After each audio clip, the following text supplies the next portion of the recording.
الحمد لله نحمده ونستعينه ونؤمن به ونتوكل عليه ونعوذ بالله من شرور أنفسنا ومن سيئات أعمالنا من يهده الله فلا مضل له ومن يضلله فلا هادي له أشهد أن لا إله إلا الله وأشهد أن محمدا عبده ورسوله أرسله بالهدى ودين الحق ليظهره على الدين كله ولو كره المشركون اللهم صل على محمد وعلى آل محمد كما صليت على إبراهيم وعلى آل إبراهيم وبارك على محمد وعلى آل محمد كما باركت على إبراهيم وعلى آل إبراهيم إنك حميد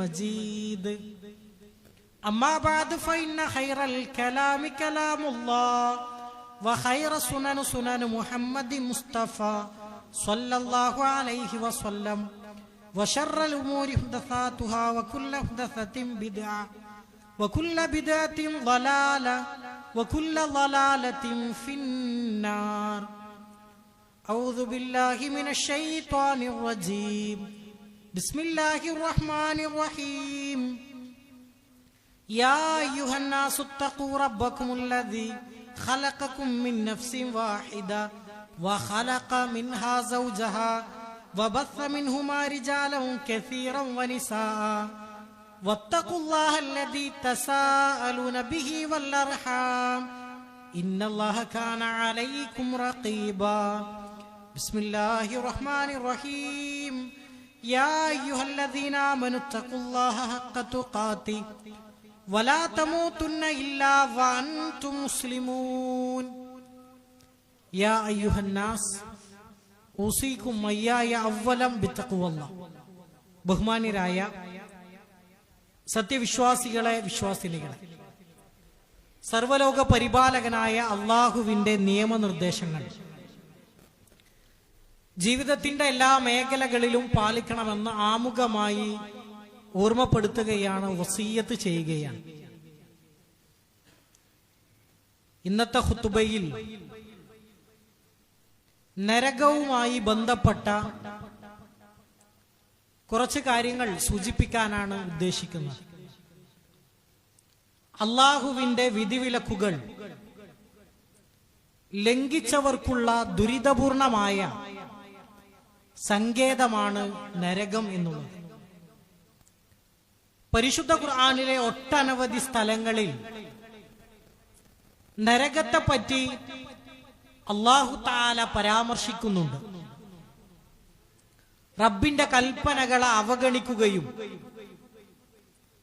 അതേപോലെ തന്നെ തിന്മകൾ കൊണ്ട് ജീവിക്കുകയും ആ രൂപത്തിൽ മരണപ്പെടുന്ന ധിക്കാരികളായ ആളുകൾക്കുള്ള ശിക്ഷയാണ് യഥാർത്ഥത്തിൽ നരകം എന്ന് പറഞ്ഞാൽ. പരിശുദ്ധ ഖുർആൻ നരകത്തിന് ഒരുപാട് പേരുകൾ ഉപയോഗിച്ചിട്ടുണ്ട്.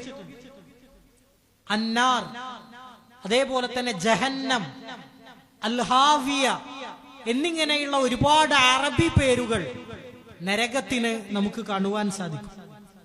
ഹദീസുകളിൽ നരകവുമായി ബന്ധപ്പെട്ട് അതിന്റെ ഭയാനകതകളെ സൂചിപ്പിക്കുന്ന ഒരുപാട് ഹദീസുകളുണ്ട്. റസൂലുള്ളാഹി സ്വല്ലല്ലാഹു അലൈഹി വസല്ലം പറയുകയുണ്ടായി, സ്വർഗത്തിലേക്ക്, അതിന്റെ ഉന്നതമായ പദവിയിലേക്ക് പോകുന്തോറും അതിന്റെ അനുഭൂതികൾ ഇങ്ങനെ കൂടിക്കൂടി വരുന്ന, അതുകൊണ്ടാണ് സ്വർഗത്തിന്റെ ഏറ്റവും ഉന്നതമായ പദവിയായ ജന്നാത്തുൽ ഫിർദൗസിനെ നിങ്ങൾ ചോദിക്കണം എന്ന് റസൂലുള്ളാഹി സ്വല്ലല്ലാഹു അലൈഹി വസല്ലം നമ്മെ പഠിപ്പിച്ചു. നേരെ മറിച്ച് നരകത്തിന്റെ അടിത്തട്ടിലേക്ക് പോകുന്തോറും അതിന്റെ ശിക്ഷന്റെ കാഠിന്യം കൂടിക്കൂടി വരുമെന്ന്. ആ നരകത്തിന്റെ ഏറ്റവും അടിത്തട്ടിലുള്ള വിഭാഗമാണ് മുനാഫിഖീങ്ങളായ ആളുകൾ. റസൂലുള്ളാഹി സ്വല്ലല്ലാഹു അലൈഹി വസല്ലം പരിശുദ്ധ ഖുർആനിന്റെ വചനം നമ്മെ പറയുകയാണ്, ഇന്നൽ മുനാഫിഖീന ഫി ദർക്കിൽ അസ്ഫലി മിനന്നാർ. തീർച്ചയായും മുനാഫിഖീങ്ങളായ ആളുകൾ അവർ നരകത്തിന്റെ ഏറ്റവും അടിത്തട്ടിലുള്ള വിഭാഗമാണ് എന്നാണ്. വേറൊരു ഹദീസിൽ പ്രവാചകൻ സല്ലല്ലാഹു അലൈഹി വസല്ലം നമ്മെ പഠിപ്പിക്കുകയാണ്, നരകത്തിലെ ഏറ്റവും ചെറിയ ശിക്ഷ എന്ന് പറഞ്ഞാൽ തീ കൊണ്ടുള്ള ഒരു ചെരുപ്പാണ്. ആ ചെരുപ്പ് ഒരാൾ ധരിച്ചാൽ അവന്റെ തലച്ചോറടക്കം തിളച്ചുമറിയും എന്ന് ഹദീസുകളിലൂടെ പ്രവാചകൻ സല്ലല്ലാഹു അലൈഹി വസല്ലം നമ്മെ പഠിപ്പിച്ചു. ഈ ദുനിയാവിലെ ചൂട് എന്ന് പറഞ്ഞാൽ അത് നരകത്തിന്റെ ചൂടിന്റെ ഒരംശം മാത്രമാണ്. അതുവരെ നമുക്ക് സഹിക്കാൻ കഴിയുന്നില്ല. റസൂലുള്ളാഹി സ്വല്ലല്ലാഹു അലൈഹി വസല്ലം മദീനയിൽ സ്വഹാബത്തുള്ള ഒരു സദസ്സിൽ ഇൽമിയായ കാര്യങ്ങൾ അവർക്കങ്ങനെ വിശദീകരിച്ചു കൊടുക്കുകയാണ്. ഈ സന്ദർഭത്തിൽ പെട്ടെന്ന് അവർ ഒരു ശബ്ദം കേട്ടു. ശബ്ദം കേട്ട സ്ഥലത്തേക്ക് എല്ലാ സ്വഹാബിമാരും ഓടിപ്പോയി. അവരൊന്നും കാണാതെ തിരിച്ചു വന്നു. പ്രവാചകൻ സല്ലല്ലാഹു അലൈഹി വസല്ലമ പറയുകയാണ്, നിങ്ങൾ കേട്ട ആ ശബ്ദം എന്താണ് എന്ന് നിങ്ങൾക്കറിയുമോ? സ്വഹാബത്ത് ഒരുമയോടെ മറുപടി പറഞ്ഞു, അല്ലാഹു വറസൂലുഹു ആലം. ആ ശബ്ദം എന്താണ് എന്ന് അല്ലാഹുവിനും റസൂലിനും അറിയാം. പ്രവാചകൻ സല്ലല്ലാഹു അലൈഹി വസല്ലമ പറയുകയാണ്, ഹാദാ ഹജറുൻ, അതൊരു കല്ലാണ്. റുമിയ ബിഹി ഫിന്നാരി മുൻദു 70 ഖരീഫൻ, 70 വർഷങ്ങൾക്ക് മുമ്പ് നരകത്തിലേക്ക് എറിയപ്പെട്ട ഒരു കല്ലാണത്. ആ കല്ല് നരകത്തിന്റെ അടിത്തട്ടിൽ പതിച്ച ശബ്ദമാണ് നിങ്ങൾ കേട്ടത് എന്നാണ്. നരകത്തിന്റെ ആഴമൊന്ന് ആലോചിച്ചു. ഒരു കിണറിന്റെ മുകളിൽ നിന്ന് നമ്മളൊരു കല്ല് അതിലേക്ക് ഇട്ടാൽ പരമാവധി 1-2 സെക്കൻഡ് എടുക്കും അടിത്തട്ടിൽ പതിക്കാൻ. എന്നാൽ നരകത്തിലേക്ക് ഒരു കല്ലെറിഞ്ഞപ്പോൾ അതിന്റെ അടിത്തട്ടിൽ പതിക്കാൻ 70 വർഷത്തെ ദൂരമെടുത്തു എന്നാണ്. ഇത്രത്തോളം ആഴമുണ്ട് നരകത്തിന് എന്ന് ഹദീസുകളിലൂടെ റസൂലുള്ളാഹി സ്വല്ലല്ലാഹു അലൈഹി വസല്ലം നമ്മെ പഠിപ്പിക്കുകയുണ്ടായി. വിശുദ്ധ ഖുർആനിൽ അല്ലാഹു തആല പറഞ്ഞു, ഫത്തഖുൻ നാറല്ലതി വഖൂദുഹാ അന്നാസു വൽ ഹിജാറ. നരകത്തിൽ ഇന്ധനമായി കത്തിക്കപ്പെടുക മനുഷ്യരും കല്ലുകളുമാണ്. അതുകൊണ്ട് ആ നരകത്തെ നിങ്ങൾ സൂക്ഷിക്കണമെന്നാണ്. നരകത്തിലെ ഇന്ധനം എന്ന് പറഞ്ഞാൽ അവിടെ കല്ലുകളും മനുഷ്യരുമായി. ഒരു കല്ല് കത്തണമെങ്കിൽ ആ ചൂടിന്റെ കാഠിന്യം എത്രയായിരിക്കും? പലപ്പോഴൊക്കെ നമ്മുടെ നാടുകളിൽ നമ്മളൊക്കെ സംസാരിക്കുന്ന കാര്യമാണ്. ഒരു ഹോട്ടലിന്റെ മുമ്പിൽ പൊറാട്ട ചുടുന്ന ഒരു കല്ലുണ്ടാകും. അത് രാവിലെ കത്തിച്ചിട്ടതായിരിക്കും, വൈകുന്നേരം വരെ ആ കല്ലങ്ങനെ നിന്ന് കത്തുകയാണ്. പക്ഷേ ആ കല്ലൊരിക്കലും കത്തിപ്പിടിക്കുന്നില്ല. എന്നാൽ കല്ലിനെ, അതേപോലെ തന്നെ മനുഷ്യരെ, അതിനെയാണ് നരകത്തിൽ ഇന്ധനമായി കത്തിക്കപ്പെടുന്നത് എന്ന് വിശുദ്ധ ഖുർആനിലൂടെ അല്ലാഹു തആല നമ്മെ പഠിപ്പിക്കുകയാണ്. ഒരു കല്ല് കത്തണമെങ്കിൽ അതിന്റെ ചൂട് എത്രയായിരിക്കും? അതാണ് നമ്മൾ ആലോചിക്കേണ്ടത്. മഹാനായ പ്രവാചകൻ സല്ലല്ലാഹു അലൈഹി വസല്ലം തന്റെ അവസാനത്തെ നാളുകളിൽ രോഗശയ്യയിൽ കിടക്കുമ്പോൾ മഹാനായ അലി ബിൻ അബി ത്വാലിബിന്റെയും അബ്ബാസ് ബിൻ അബ്ദുൽ മുത്തലിബ് റളിയല്ലാഹു അൻഹുമാ ഇവരുടെ രണ്ടുപേരുടെയും തോളിലേറിക്കൊണ്ട് മദീനത്തെ പള്ളിയിലേക്ക് പോയി. സാധാരണ റസൂലുള്ളാഹി സ്വല്ലല്ലാഹു അലൈഹി വസല്ലം മിമ്പറിൽ കയറി എണീച്ചു നിന്നുകൊണ്ട് സ്വഹാബത്തിന് ഉപദേശങ്ങൾ നൽകും. അന്നത്തെ ദിവസം പ്രവാചകൻ സല്ലല്ലാഹു അലൈഹി വസല്ലം മിമ്പറിൽ കയറിയിരുന്നു. ഈ ഹദീസ് റിപ്പോർട്ട് ചെയ്യുന്ന സ്വഹാബി പറയുകയാണ്, പ്രവാചകർ അന്നേ വരെ നൽകാത്ത ഒരുപാട് ഉപദേശങ്ങൾ ആ ഒരു സംസാരത്തിലൂടെ ഞങ്ങൾക്ക് നൽകുകയുണ്ടായി. അതിൽ സ്വർഗത്തെ പറ്റി പറഞ്ഞു. പിന്നീട് റസൂലുള്ളാഹി സ്വല്ലല്ലാഹു അലൈഹി വസല്ലം നരകത്തെ പറ്റി ഒരുപാട് വിശദീകരിച്ചു. അന്ന് നരകത്തെ പറ്റി വിശദീകരിച്ചപ്പോൾ കരയാത്തവരായി ആ സദസ്സിൽ ആരും തന്നെ ഉണ്ടായിരുന്നില്ല എന്നാണ്. എന്നിട്ട് പ്രവാചകൻ സല്ലല്ലാഹു അലൈഹി വസല്ലം തന്റെ ആ സംസാരത്തിന്റെ അവസാനത്തിൽ കൂട്ടിച്ചേർത്തു, നരകത്തിൽ നിന്ന് രക്ഷപ്പെടാൻ വേണ്ടി നിങ്ങളുടെ ആയുസ്സിൽ നിങ്ങൾക്ക് നേടാൻ കഴിയുന്ന എല്ലാവിധ സൽക്രമങ്ങളെയും പരമാവധി അനുഷ്ഠിച്ചുകൊണ്ട് സ്വർഗം കരഗതമാക്കാൻ വേണ്ടി നിങ്ങൾ പരിശ്രമിക്കണം എന്ന് പ്രവാചകൻ സല്ലല്ലാഹു അലൈഹി വസല്ലം അവസാനമായി കൂട്ടിച്ചേർത്തു എന്നാണ്. ആ ഒരു കാര്യമാണ് നമ്മുടെ ജീവിതത്തിൽ ഉണ്ടാകേണ്ടത്. ഇവിടെ കൂടിയ മുഴുവൻ ആളുകളും ഈ ജുമുഅക്ക് വേണ്ടി വന്നവരെല്ലാം സ്വർഗം ലഭിക്കണം, നരകമോചനം ഉണ്ടാകണം എന്ന് ആഗ്രഹിച്ചു കൊണ്ടുവന്നവരാണ്. സഹോദരങ്ങളെ, ആ നരകത്തിൽ നിന്ന് മോചനം ആഗ്രഹിക്കുന്ന ആളുകൾ എന്ന നിലക്ക് നമ്മുടെ ജീവിതത്തിൽ പരമാവധി നന്മകളെ കാത്തു സൂക്ഷിക്കാൻ നമുക്ക് സാധിക്കേണ്ടതുണ്ട്. മാത്രവുമല്ല, റസൂലുള്ളാഹി സ്വല്ലല്ലാഹു അലൈഹി വസല്ലം ഹദീസുകളിലൂടെ പഠിപ്പിച്ചു, നരകത്തിൽ നമ്മുടെ ശരീരം അത് വെന്തു കഴിഞ്ഞാൽ അതോടുകൂടി അവസാനിക്കുന്നില്ല, മറ്റൊരു ശരീരത്തെ അവർക്ക് നൽകുകയാണ്. വിശുദ്ധ ഖുർആൻ വിശദീകരിച്ചത് സുമ്മ ലാ യമൂതു ഫീഹാ വലാ യഹ്യാ എന്ന. അതായത് ഒരാൾ നരകത്തിലോ സ്വർഗത്തിലോ എത്തിപ്പെട്ടാൽ പിന്നീട് അവിടെ ജനനമോ മരണമോ ഇല്ല. അവൻ കാലാകാലം ആ ശിക്ഷ അങ്ങനെ ആവർത്തിച്ചു കൊണ്ടേയിരിക്കുമെന്ന് വിശുദ്ധ ഖുർആനിലൂടെ അല്ലാഹു തആല നമ്മെ പഠിപ്പിക്കുകയാണ്. മഹാനായ അബ്ദുല്ലാഹ് ഇബ്നു മസ്ഊദ് റളിയല്ലാഹു അൻഹു, അദ്ദേഹം ഒരിക്കൽ, നമ്മളൊക്കെ എപ്പോഴും നമ്മുടെ ജീവിതത്തിൽ മനസ്സിലാക്കേണ്ട ഒരു ഹദീസാണ്.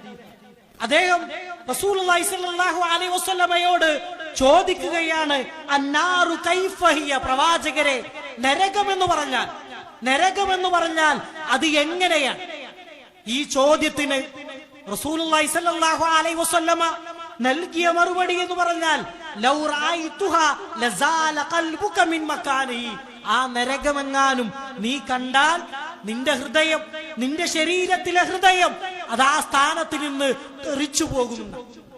അത്രത്തോളം ഭയാനകമാണ് നരകമെന്ന് പറഞ്ഞാൽ. ആ നരകത്തെ കാത്തു സൂക്ഷിക്കാൻ വേണ്ടിയാണ് റസൂലുള്ളാഹി സ്വല്ലല്ലാഹു അലൈഹി വസല്ലം ഹദീസുകളിലൂടെ നമ്മെ പഠിപ്പിക്കുന്നത്. അതുകൊണ്ട് പരമാവധി സൽക്രമങ്ങൾ നമ്മുടെ ജീവിതത്തിൽ ഉണ്ടാകണം. മാത്രമല്ല, നരകത്തിലേക്ക് നമ്മെ കൊണ്ടെത്തിക്കുന്ന ചില പാപങ്ങളുണ്ട്, അത് നമ്മുടെ ജീവിതത്തിൽ ഒരിക്കലും സംഭവിക്കാൻ പാടില്ല. അത്തരത്തിലുള്ള ഒന്നാണ് ശിർക്ക് എന്ന് പറഞ്ഞാൽ. എന്താണ് ശിർക്ക്? അള്ളാഹുവിന് നൽകേണ്ട ആരാധനകളിൽ, സഹായത്തേട്ടങ്ങളിൽ, പ്രാർത്ഥനകളിൽ മറ്റൊരാളെ പങ്കാളിയാക്കുന്നതിനെയാണ് ശിർക്ക് എന്ന് പറയുന്നത്. അത് അല്ലാഹു തആല ഒരിക്കലും പൊറുക്കുകയില്ല എന്ന്. ഒരു മുസ്ലിമിനെ സംബന്ധിച്ചിടത്തോളം അവന്റെ ജീവിതത്തിൽ സ്വർഗത്തിന്റെ താക്കോൽ എന്ന് പറഞ്ഞാൽ അത് തൗഹീദും ലാ ഇലാഹ ഇല്ലല്ലാഹുമാണ്. അത് മുറുകെ പിടിച്ചുകൊണ്ട് മരണപ്പെടാൻ നമുക്ക് സാധിക്കണം. ഒരാൾ ബദരീങ്ങളെ എന്ന് വിളിച്ചാൽ, അതല്ലെങ്കിൽ ഒരു പരീക്ഷണം ഉണ്ടാകുമ്പോൾ അല്ലാഹു അല്ലാത്തവരോട് പ്രാർത്ഥിച്ചാൽ അത് ശിർക്കാണ്. അങ്ങനെയുള്ള ആളുകൾ ഒരിക്കലും സ്വർഗത്തിലേക്ക് പ്രവേശിക്കുകയില്ല. വിശുദ്ധ ഖുർആനിൽ അല്ലാഹു തആല പറയുകയുണ്ടായി, ഇന്നഹു മയ്യുശ്രികു ബില്ലാഹ് ഫഖദ് ഹറമല്ലാഹു അലൈഹിൽ ജന്ന വമഅവാഹുമുൻ നാർ. ആരെങ്കിലും അല്ലാഹുവിൽ പങ്കു ചേർത്താൽ സ്വർഗം അവന്റെ മേൽ നിഷിദ്ധമായി, പിന്നീട് അവന്റെ സങ്കേതം നരകമാകുന്നു എന്ന്.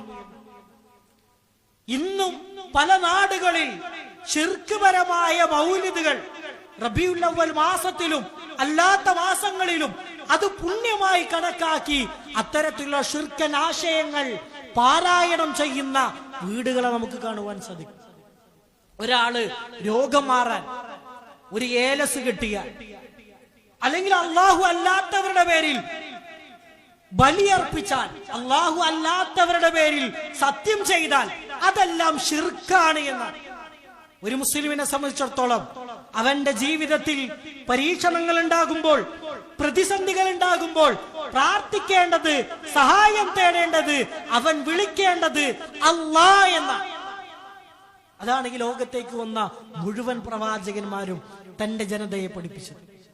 അത് പഠിപ്പിക്കാൻ വേണ്ടിയാണ് ഈ ലോകത്തേക്ക് കടന്നു വന്ന മുഴുവൻ പ്രവാചകന്മാരെയും അല്ലാഹു തആല പരമപ്രധാനമായി വെച്ചിട്ടുള്ളത്. ആ ഒരു തൗഹീദിന്റെ ആശയം നമ്മുടെ ജീവിതത്തിൽ എപ്പോഴും ഉണ്ടാകണം. തൗഹീദോടുകൂടി മരണപ്പെടാൻ നമുക്ക് സാധിക്കണം. ശിർക്കിന്റെ ഒരാശയം, ഒരു ചെറിയ കണിക നമ്മുടെ ജീവിതത്തിൽ ഉണ്ടായാൽ പിന്നീട് സ്വർഗം നമുക്ക് നഷ്ടമാകും. അങ്ങനെയുള്ള ആളുകൾ പ്രവേശിക്കുക നരകത്തിലാണ് എന്നാണ് വിശുദ്ധ ഖുർആൻ നമ്മെ പഠിപ്പിക്കുന്നത്. രണ്ടാമത്തെ കാര്യമാണ്, സ്വർഗം നഷ്ടമാകുന്ന, നരകത്തിന് കാരണമാകുന്ന മറ്റൊന്നാണ് അള്ളാഹുവിന്റെ റസൂലിനെ ധിക്കരിക്കുക എന്നുള്ളത്, പ്രവാചകനെ ധിക്കരിക്കുക. ഹദീസുകളിൽ നമുക്ക് കാണുവാൻ സാധിക്കും, കുല്ലു ഉമ്മത്തി യദ്ഖുലൂനൽ ജന്ന ഇല്ലാ മൻ അബ. എന്റെ ഉമ്മത്തിലെ എല്ലാ ആളുകളും സ്വർഗത്തിലേക്ക് പ്രവേശിക്കും.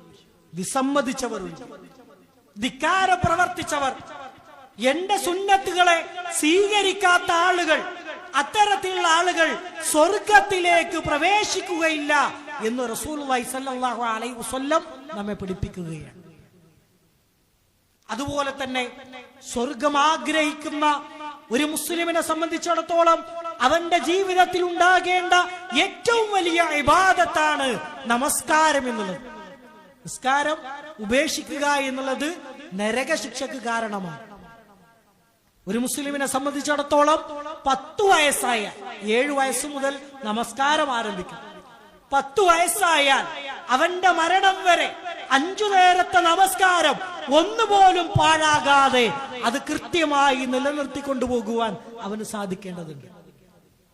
നരകത്തിന്റെ അവകാശികളായ ആളുകളോട് ചോദിക്കുന്ന ചില ചോദ്യങ്ങളുണ്ട്.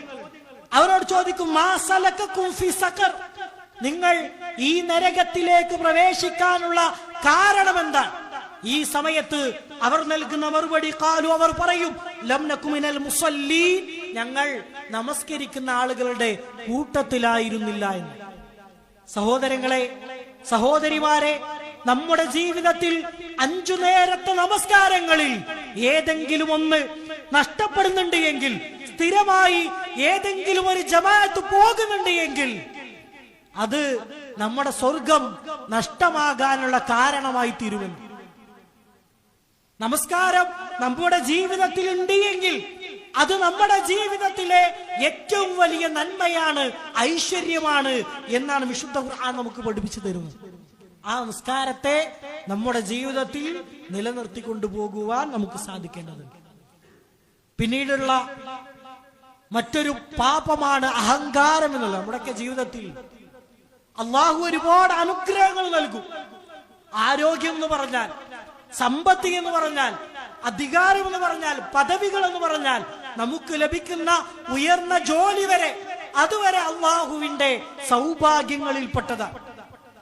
ഏതൊരു അനുഗ്രഹവും ലഭിക്കുമ്പോൾ കൂടുതൽ വിനയമുള്ളവനാണ് യഥാർത്ഥ വിശ്വാസി. ഒന്നിനെ തൊട്ടും ഒരു അഹങ്കാരത്തിന്റെ വർത്തമാനം പോലും നമ്മുടെ നാവുകളിലൂടെ വരാൻ പാടില്ല. അങ്ങനെ വന്നാൽ അതൊരു പരീക്ഷണമായി അള്ളാഹു നമുക്ക് നൽകിയ അനുഗ്രഹങ്ങളെ തിരിച്ചെടുക്കാൻ ഒരൊറ്റ സെക്കൻഡ് മതി എന്ന ബോധ്യം നമ്മുടെ ജീവിതത്തിൽ എപ്പോഴും ഉണ്ടാകണം. നമ്മളൊക്കെ ചെറുപ്പകാലങ്ങളിൽ മദർസ പാഠഭാഗങ്ങളിൽ വരെ പഠിച്ചിട്ടുള്ള ഒരു ഹദീസാണ്, ഒരു കടുകുമണിയോളം അഹങ്കാരമുള്ളവൻ സ്വർഗത്തിലേക്ക് പ്രവേശിക്കുകയില്ല എന്നാണ്. അഹങ്കാരികളായ, ആ രൂപത്തിൽ സംസാരിക്കുന്ന, ആ രൂപത്തിൽ ജീവിക്കുന്ന ആളുകൾ അവർ നരകത്തിന്റെ അവകാശികൾ. വിശ്വാസികളുടെ ജീവിതത്തിൽ അഹങ്കാരം ഉണ്ടാകാൻ പാടില്ല. അതുപോലെ തന്നെ ചതിയും വഞ്ചനയുമായി കൊണ്ട് ജീവിക്കുക. എല്ലാ മേഖലകളിലും, കച്ചവടങ്ങളിലും, അതേപോലെ തന്നെ നാം ഇടപെടുന്ന ഏതൊക്കെ മേഖലകളിൽ ആളുകളെ പറ്റിച്ചുകൊണ്ട്, ചതിച്ചുകൊണ്ട് ജീവിക്കുകയാണ് എങ്കിൽ ആ ജീവിതം നമുക്കൊരു ഉപകാരം ഉണ്ടാക്കുകയില്ല. ആ രൂപത്തിൽ നാം നേടിയെടുത്ത സമ്പത്ത് ഒരാളെ ചതിച്ചുകൊണ്ട് ഈ ദുനിയാവിൽ നാം എന്ത് നേടിയോ, അത് സ്ഥാനമാകട്ടെ, പദവികളാകട്ടെ, സമ്പത്താകട്ടെ, വാഹനങ്ങളാകട്ടെ, ഏതൊക്കെയുണ്ടോ അതെല്ലാം ഒരു നാൾ നമുക്ക് നഷ്ടമാകും. അതുകൊണ്ട് അള്ളാഹുവിന്റെ അടുക്കൽ ശിക്ഷയ്ക്ക് കാരണമാകും എന്ന് ഹദീസുകൾ നമുക്ക് പഠിപ്പിച്ചു തരികയാണ്. ഒരാളെയും വഞ്ചിക്കാൻ പാടില്ല. ഒരാളെ ചതിച്ചാൽ അത് മുനാഫിഖിന്റെ ലക്ഷണമല്ല. ഒരാളെ വഞ്ചിച്ചാൽ അത് നരകശിക്ഷയ്ക്ക് കാരണമാകും എന്ന് പഠിപ്പിച്ച മതമാണ് പരിശുദ്ധ ഇസ്ലാം. ഒരാളെയും നമ്മൾ വഞ്ചിക്കാൻ പാടില്ല. അതുപോലെ തന്നെ സ്ത്രീകളുടെ വിഷയത്തിൽ നരകവുമായി ബന്ധപ്പെട്ട് പരാമർശിക്കുന്ന സന്ദർഭങ്ങളിലെല്ലാം നമ്മളൊക്കെ ഒരു ഖുതുബയിൽ സൂചിപ്പിച്ചതാണ് വസ്ത്രധാരണത്തിന്റെ കാര്യം. സ്ത്രീകൾ അവരുടെ ഔറത്ത് വെളിവാക്കുന്ന രൂപത്തിൽ വസ്ത്രം ധരിച്ചാൽ അത് നരകശിക്ഷയ്ക്ക് കാരണമാകുന്നതാണ്. റസൂലുള്ളാഹി സ്വല്ലല്ലാഹു അലൈഹി വസല്ലം പറഞ്ഞു, വലാ യജ്ദിന റീഹ, അവർ സ്വർഗത്തിന്റെ വാസന പോലും ആസ്വദിക്കുകയില്ല എന്ന്. വസ്ത്രത്തിന്റെ കാര്യത്തിൽ വരെ സൂക്ഷിച്ചിട്ടില്ലെങ്കിൽ,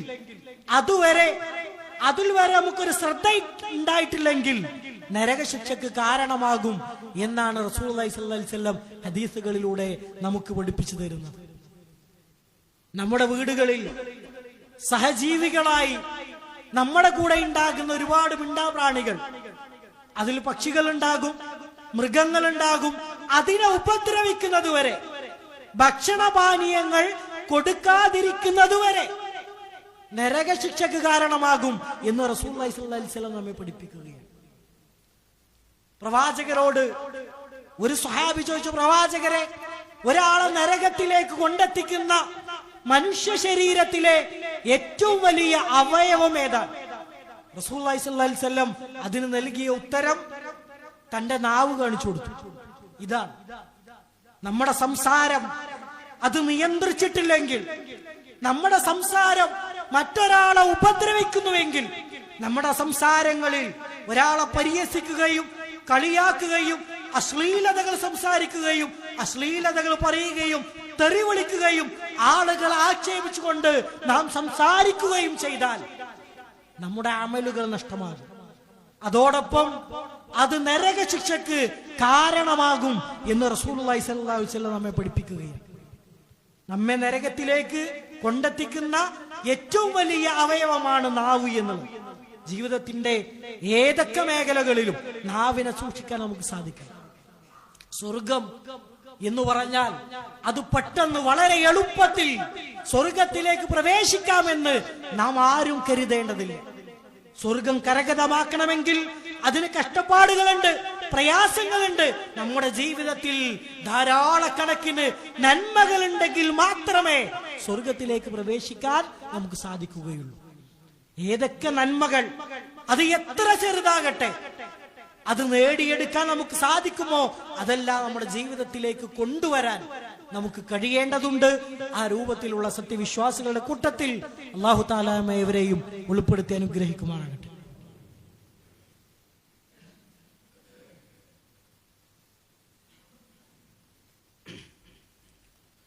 അൽഹംദുലില്ലാഹി റബ്ബിൽ ആലമീൻ, സലാത്തു വസ്സലാമു അലാ റസൂലില്ലാഹ് വഅലാ ആലിഹി വസഹ്ബിഹി അജ്മഈൻ, അമ്മാ ബഅദ്. ഒരിക്കൽ കൂടി അള്ളാഹുവിന്റെ നിയമനിർദ്ദേശങ്ങൾ ജീവിതത്തിന്റെ എല്ലാ മേഖലകളിലും പാലിക്കണമെന്ന് ഓർമ്മപ്പെടുത്തുകയാണ്, വസിയ്യത്ത് ചെയ്യുകയാണ്. നമ്മളൊക്കെ നമ്മുടെ ജീവിതത്തിൽ ധാരാളമായി പാരായണം ചെയ്യുന്ന ഒരു സൂറത്താണ് സൂറത്തുൽ ഇഖ്ലാസ് എന്നുള്ളത്. പരിശുദ്ധ ഖുർആനിലെ 112-ാമത്തെ അധ്യായമാണ്. അള്ളാഹുവിന്റെ ഏകത്വം അത് കൃത്യമായി മാനവരാശിയെ പഠിപ്പിക്കുന്ന ഒരു സൂറത്തായതുകൊണ്ട് തന്നെ ഈ സൂറത്തിന് സൂറത്തു തൗഹീദ് എന്നും ഒരുപാട് അറിവുകൾ, കേവലം 4 ആയത്തുകളിൽ ഒരുപാട് അറിവുകൾ സമ്മാനിക്കുന്ന ഒരു സൂറത്തായതുകൊണ്ട് അതിന് സൂറത്തുൽ മഅരിഫ എന്ന പേരും ഹദീസുകളിൽ നമുക്ക് കാണുവാൻ സാധിക്കും. ഒരിക്കൽ പ്രവാചകൻ സല്ലല്ലാഹു അലൈഹി വസല്ലം മറ്റൊരു സ്ഥലത്തേക്ക് ഒരു സൈന്യത്തെ നിയോഗിക്കുകയുണ്ടായി. അങ്ങനെ ആ സൈന്യം ദൗത്യം പൂർത്തീകരിച്ച് തിരിച്ചു വന്നപ്പോൾ ചില ആളുകൾ പരാതിയുമായി റസൂലുള്ളാഹി സ്വല്ലല്ലാഹു അലൈഹി വസല്ലമയുടെ അടുക്കലേക്ക് വന്നു. അവർ ഉന്നയിച്ച പരാതി എന്ന് പറഞ്ഞാൽ, പ്രവാചകരെ, താങ്കൾ ഞങ്ങൾക്ക് നിശ്ചയിച്ചു തന്ന സേനാധിപൻ അദ്ദേഹം എല്ലാ നമസ്കാരങ്ങളിലും സൂറത്തുൽ ഇഖ്ലാസും അതിനുശേഷം വേറൊരു സൂറത്തും പാരായണം ചെയ്യും. അത് നന്മയാണോ എന്നാണ് പ്രവാചകരോട് ചോദിക്കുന്നത്. അപ്പൊ റസൂലുള്ളാഹി സ്വല്ലല്ലാഹു അലൈഹി വസല്ലം അവരോട് തന്നെ ചോദിച്ചു, എന്തുകൊണ്ടാണ് അദ്ദേഹം എല്ലാ റക്അത്തിലും സൂറത്തുൽ ഇഖ്ലാസ് ഇങ്ങനെ റിപ്പീറ്റ് ചെയ്തുകൊണ്ട് ആവർത്തിച്ചുകൊണ്ട് പാരായണം ചെയ്യുന്നത്? അപ്പൊ അദ്ദേഹം നൽകുന്ന മറുപടി, കാരുണ്യവാനായ അള്ളാഹുവിന്റെ ഏകത്വം അഥവാ തൗഹീദ് വിശദീകരിക്കുന്ന ഒരു സൂറത്ത്. ആ സൂറത്തിനെ ഞാൻ വളരെയധികം ഇഷ്ടപ്പെടുന്നു. അതുകൊണ്ട് ഞാൻ എൻ്റെ എല്ലാ നമസ്കാരങ്ങളിലും അതിനെങ്ങനെ ആവർത്തിച്ച് പാരായണം ചെയ്തത്. അവർ റസൂലുള്ളാഹി സ്വല്ലല്ലാഹി അലൈഹി വസല്ലം അദ്ദേഹത്തിന് നൽകിയ മറുപടി, അതുകൊണ്ട് തന്നെ അള്ളാഹു നിങ്ങളെയും വളരെയധികം ഇഷ്ടപ്പെടുന്നു എന്ന്. വേറൊരു ഹദീസിൽ ഇതേപോലത്തെ സമാനമായ ഒരു ഹദീസ് മദീനയിലെ വാദി സാലിമിലെ മസ്ജിദുൽ ഖുബയിൽ നമസ്കാരത്തിന് നേതൃത്വം നൽകാൻ അൻസാരികളിൽപ്പെട്ട ഒരു സ്വഹാബിയെ പ്രവാചകൻ സല്ലല്ലാഹു അലൈഹി വസല്ലം നിശ്ചയിച്ചു കൊടുത്തു. അങ്ങനെ 5 ദിവസത്തിന് ശേഷം കുറച്ച് ആളുകൾ റസൂലുള്ളാഹി സ്വല്ലല്ലാഹു അലൈഹി വസല്ലമയോട് പറയുകയാണ്, പ്രവാചകരെ, താങ്കൾ ഞങ്ങൾക്ക് നിശ്ചയിച്ചു തന്ന ഇമാം എല്ലാ നമസ്കാരങ്ങളിലും ഫാത്തിഹയ്ക്ക് ശേഷം സൂറത്തുൽ ഇഖ്ലാസും പിന്നീട് മറ്റൊരു സൂറത്തും പാരായണം ചെയ്യുന്നു. അവർ റസൂലുള്ളാഹി സ്വല്ലല്ലാഹു അലൈഹി വസല്ലം നേരത്തെ ഞാൻ സൂചിപ്പിച്ച അതേപോലെ തന്നെ എന്തുകൊണ്ടാണ് അദ്ദേഹം അങ്ങനെ പാരായണം ചെയ്യുന്നത് എന്ന് നിങ്ങൾ അന്വേഷിച്ചുകൊള്ളുക. അപ്പോൾ ആ ഇമാമ് നൽകിയ മറുപടി, പ്രവാചകരെ, ആ സൂറത്ത് ഞാൻ വളരെയധികം ഇഷ്ടപ്പെടുന്നു. ആ സൂറത്തിലൂടെയാണ് പരിശുദ്ധ ഇസ്ലാം ഞാൻ സ്വീകരിക്കാൻ കാരണമായത്. അപ്പോൾ റസൂലുള്ളാഹി സ്വല്ലല്ലാഹു അലൈഹി വസല്ലം അദ്ദേഹത്തിന് നൽകിയ മറുപടി, ആ സൂറത്തിനോടുള്ള താങ്കളുടെ സ്നേഹം നിങ്ങളെ സ്വർഗത്തിലേക്ക് പ്രവേശിപ്പിക്കട്ടെ എന്ന്. അങ്ങനെ ഒരുപാട് മഹത്വങ്ങളുള്ള ഒരു സൂറത്താണ് സൂറത്തുൽ ഇഖ്ലാസ് എന്ന്. വെറും 4 ആയത്ത്. ഒരു ഹദീസിൽ റസൂലുള്ളാഹി സ്വല്ലല്ലാഹു അലൈഹി വസല്ലം പറഞ്ഞു, വിശുദ്ധ ഖുർആനിലെ 1/3 പാരായണം ചെയ്തതിന് തുല്യമാണ് സൂറത്തുൽ ഇഖ്ലാസ് പാരായണം ചെയ്യുന്നത്. മുശ്രിക്കുകളായ ആളുകൾ ഒരിക്കൽ റസൂലുള്ളാഹി സ്വല്ലല്ലാഹു അലൈഹി വസല്ലം ചോദിച്ചു, നിന്റെ റബ്ബ് എന്ന് പറഞ്ഞാൽ എന്താണ് എന്ന് ഞങ്ങൾക്ക് വിശദീകരിച്ചു തരണം. അപ്പോൾ അവതരിച്ച സൂറത്താണ് ഖുൽ ഹുവല്ലാഹു അഹദ് എന്ന് തുടങ്ങുന്ന സൂറത്ത് എന്ന് ഹദീസുകളിൽ നമുക്ക് കാണുവാൻ സാധിക്കും. ആ സൂറത്തിന്റെ അവസാനത്തെ ആയത്ത് എന്ന് പറഞ്ഞാൽ ആ അവസാനത്തെ ആയത്ത് വിശദീകരിച്ചുകൊണ്ട് തന്നെ ഒരുപാട് ഗ്രന്ഥങ്ങൾ ആ ഒരൊറ്റ ആയത്തിന് വിശദീകരിച്ചുകൊണ്ട് ഒരുപാട് ഗ്രന്ഥങ്ങൾ അറബ് ലോകത്തുണ്ടായിട്ടുണ്ട് എന്ന്. ആ ആയത്ത് വലം യകുല്ലഹു അഹദ് എന്ന്, അവന് തുല്യനായി. ആ ആയത്തിന്റെ അർത്ഥം അള്ളാഹുവിന് തുല്യനായി ഈ ലോകത്ത് ആരും തന്നെ അല്ല. ആ ഒരു ചെറിയ ആയത്തിന്റെ ഒരു മഹത്വം, വലിപ്പം, വിശാലത ഒന്ന് നിങ്ങളൊന്ന് ആലോചിച്ചു നോക്കി. അതായത് അള്ളാഹുവിന് തുല്യനായി ഈ ലോകത്ത് ഒരാളും തന്നെ അല്ല. ഈ ഒരു ആയത്തിന്റെ വിശദീകരണം കഴിയുന്ന ആളുകൾ ഇന്ന് തന്നെ നമ്മുടെ മാലിമു മൗലവിയുടെ വിശുദ്ധ ഖുർആനിന്റെ പരിഭാഷ നമ്മുടെ മൊബൈലിൽ വെറുതെ തന്നെ സൂറത്തുൽ ഇഖ്ലാസ് എന്ന് മലയാളത്തിൽ ടൈപ്പ് ചെയ്ത കൊടുത്താൽ തന്നെ ഒരുപാട് വിശദീകരണങ്ങൾ നമുക്ക് കാണാൻ കിട്ടും. ഈ ഒരു 4 ആയത്തിന്റെ അതിന്റെ അവസാനത്തെ ആയത്ത് വലം യകുൽ ലഹു കുഫുവൻ അഹദ്, അല്ലാഹുവിന് തുല്യനായി ഈ ലോകത്ത് ആരും തന്നെ ഇല്ല എന്ന ഒരുപാട് അർത്ഥവിശാലതയുള്ള നമ്മുടെയൊക്കെ ജീവിതത്തിലെ തൗഹീദ് എന്ന് പറഞ്ഞാൽ യഥാർത്ഥത്തിൽ ആ ഒരു ആയത്താണ്. അള്ളാന്റെ കഴിവ് ഈ ലോകത്ത് ഒരാൾക്കും നൽകിയിട്ടില്ല. അള്ളാഹുവിന്റെ കഴിവിന് തുല്യമായി എന്തെങ്കിലും ഒന്ന് ചെയ്യാൻ കഴിയുന്ന ഒരാളും ഇന്ന് വരെ ഈ ലോകത്ത് ഉണ്ടായിട്ടില്ല, ഉണ്ടാവുകയുമില്ല. അതുകൊണ്ട് ഈ ഒരു 4 ആയത്തിന്റെ വിശദീകരണം കഴിയുന്ന ആളുകൾ ഒരു പഠനമായി ഇന്ന് തന്നെ നമ്മളൊന്ന് പാരായണം ചെയ്യാൻ, ഒരാവർത്തി പാരായണം ചെയ്യാൻ നമുക്ക് സാധിക്കണമെന്ന്. മാത്രമല്ല സുബഹി നമസ്കാരത്തിലെ സുന്നത്ത് നമസ്കാരത്തിൽ മഹാനായ അബ്ദുല്ലാഹി ഇബ്നു ഉമർ റളിയല്ലാഹു അൻഹു പറയുന്നു, ഞാൻ പ്രവാചകരെ 1 മാസം വീക്ഷിച്ചു. അങ്ങനെ നബി സല്ലല്ലാഹു അലൈഹി വസല്ലം സുബഹി നമസ്കാരത്തിന്റെ സുന്നത്ത് നമസ്കാരങ്ങളിൽ ആദ്യത്തെ റക്അത്തിൽ സൂറത്തുൽ കാഫിറൂനും രണ്ടാമത്തെ റക്അത്തിൽ സൂറത്തുൽ ഇഖ്ലാസും ഇതാണ് പാരായണം ചെയ്തിരുന്നത് എന്ന്. മാത്രവുമല്ല 8 സന്ദർഭങ്ങളിൽ സൂറത്തുൽ ഇഖ്ലാസ് പാരായണം ചെയ്യൽ വളരെ വലിയ പുണ്യമുള്ള കാര്യമാണ്.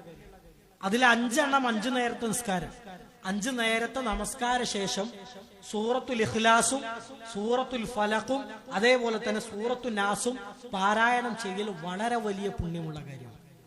അതേപോലെ തന്നെ ഇവ ഒന്നിച്ചു പാരായണം ചെയ്യുന്നത് രാവിലെയും വൈകുന്നേരം, അതേപോലെ തന്നെ നമ്മുടെ വിരിപ്പിലേക്ക് എത്തിയ ഈ 3 സൂറത്തും പാരായണം ചെയ്ത് കൈകളിൽ ഊതി തന്റെ ശരീരത്തിൽ കൈകൾ എത്തുന്ന എല്ലാ മേഖലകളിലും തടവിക്കൊണ്ടാണ് റസൂലുള്ളാഹി സ്വല്ലല്ലാഹി അലൈഹി വസല്ലം ഉറങ്ങിയത് എന്നും ഹദീസുകളിൽ നമുക്ക് കാണുവാൻ സാധിക്കും. ഈ സൂറത്തിന്റെ അർത്ഥങ്ങൾ മനസ്സിലാക്കി അത് നമ്മുടെ ജീവിതത്തിലേക്ക് പകർത്തി അത് പാരായണം ചെയ്യാൻ കഴിയുന്ന മേഖലകളിലെല്ലാം പാരായണം ചെയ്തുകൊണ്ട് ആ ഒരു നന്മ, ഈ ഒരു സൂറത്തിന്റെ മഹത്വം നിങ്ങൾ എല്ലാവരും മനസ്സിലാക്കണം എന്നാണ് ഓർമ്മപ്പെടുത്താനുള്ളത്. പരമാവധി കിട്ടുന്ന നന്മകളെല്ലാം നമ്മുടെ ജീവിതത്തിൽ പകർത്താൻ നമുക്ക് സാധിക്കണം. അള്ളാഹു അങ്ങനെയുള്ള സത്യവിശ്വാസികളുടെ കൂട്ടത്തിൽ നമ്മെ ഇവരെയും ഉൾപ്പെടുത്തി അനുഗ്രഹിക്കുമാറാകട്ടെ. നമ്മുടെ എല്ലാവിധ നന്മകളെയും അള്ളാഹു പരലോകത്ത് സ്വീകരിക്കപ്പെടുന്ന അമലുകളുടെ കൂട്ടത്തിൽ ഉൾപ്പെടുത്തി അനുഗ്രഹിക്കുമാറാകട്ടെ. അള്ളാഹു ഞങ്ങളുടെ ജീവിതത്തിൽ വന്നുപോയിട്ടുള്ള ചെറുതും വലുതുമായ എല്ലാവിധ തെറ്റുകുറ്റങ്ങളെയും പുറത്തു മാപ്പാക്കി തന്ന് നീ നിന്റെ ജന്നാത്തുൽ ഫിർദൗസിൽ ഒരുമിച്ച് കൂട്ടി അനുഗ്രഹിക്കണമെന്നാഥാ. അള്ളാഹുവെ, ഞങ്ങളിൽ നിന്ന് മരണപ്പെട്ടു പോയ ഞങ്ങളുടെ മാതാപിതാക്കൾ, സഹോദരങ്ങൾ, കുടുംബക്കാരായ ആളുകൾ, പണ്ഡിതന്മാരായ ആളുകൾ, അവരുടെ ഖബറിടത്തെ വിശാലമാക്കി കൊടുക്കണമെന്നാഥാ. അള്ളാഹുവെ, ഞങ്ങളിൽ രോഗങ്ങൾ കൊണ്ട് ഇന്നും പ്രയാസങ്ങൾ അനുഭവിക്കുന്ന ഒരുപാട് സഹോദരങ്ങളുണ്ട്. അള്ളാഹുവെ, അവരുടെ രോഗങ്ങൾക്ക് നീ ശമനം നൽകി അനുഗ്രഹിക്കണമെന്നാഥാ. അള്ളാഹുവെ, ഞങ്ങളുടെ കച്ചവടങ്ങളിൽ, ജോലികളിൽ ബർക്കത്ത് നൽകി അനുഗ്രഹിക്കണമെന്നാഥാ. അല്ലാഹുമ്മ ഗ്ഫിർ മുഅ്മിനീന വൽ മുഅ്മിനാത്ത് വൽ മുസ്ലിമീന വൽ മുസ്ലിമാത്ത് ഇന്നക മുജീബു ദഅവാതി യാ ഖാദിൽ ഹജാത്ത്. اللهم اجرنا من النار اللهم اجرنا من النار اللهم يا مقلب القلوب ثبت قلوبنا على دينك ربنا آتنا في الدنيا حسنة وفي الآخرة حسنة وقنا عذاب النار آمين آمين برحمتك يا أرحم الراحمين.